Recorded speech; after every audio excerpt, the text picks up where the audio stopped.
Hi, I'm Ali and I started a pastry brand called Ali Gallery here in Sydney. I'm from the Philippines and I moved to Australia 3 years ago to pursue further studies in business. I've also worked professionally as a pastry chef. I'll be showing you how I make these ginger caramello bars that are a part of my upcoming weekly pastry box.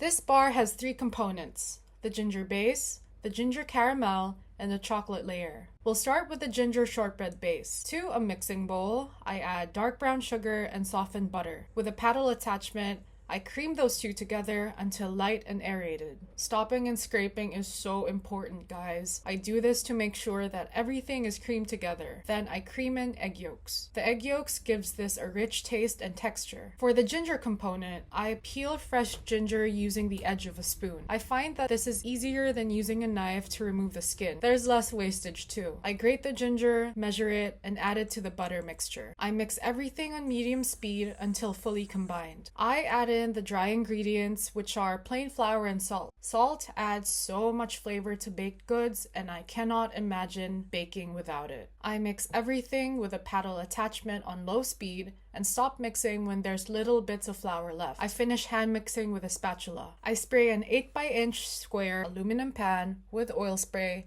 and line the pan with parchment paper. I place the dough in the pan and spread it evenly with an offset spatula. In a preheated oven at 350 degrees Fahrenheit, I bake the ginger shortbread for 14 to 16 minutes or until set. In the meantime, let's make the fresh ginger extract for the ginger caramel. Standard procedure: microplane ginger. Then I add the grated ginger to a fine sieve. I extract the ginger by pressing down the pulp until I get this fresh juice. For the caramel, I add condensed milk to a pot alongside sugar, butter, and glucose. Glucose can be sticky to handle. I usually spray a spoon with oil before I measure glucose so that it just slides off the spoon. On medium-low heat, I whisk everything together until incorporated. I'm starting to see some brown specks in my caramel mixture, so I switch to a silicone spatula to scrape the bottom off. Once the caramel reaches a firm ball stage, around 118 to 121 Celsius,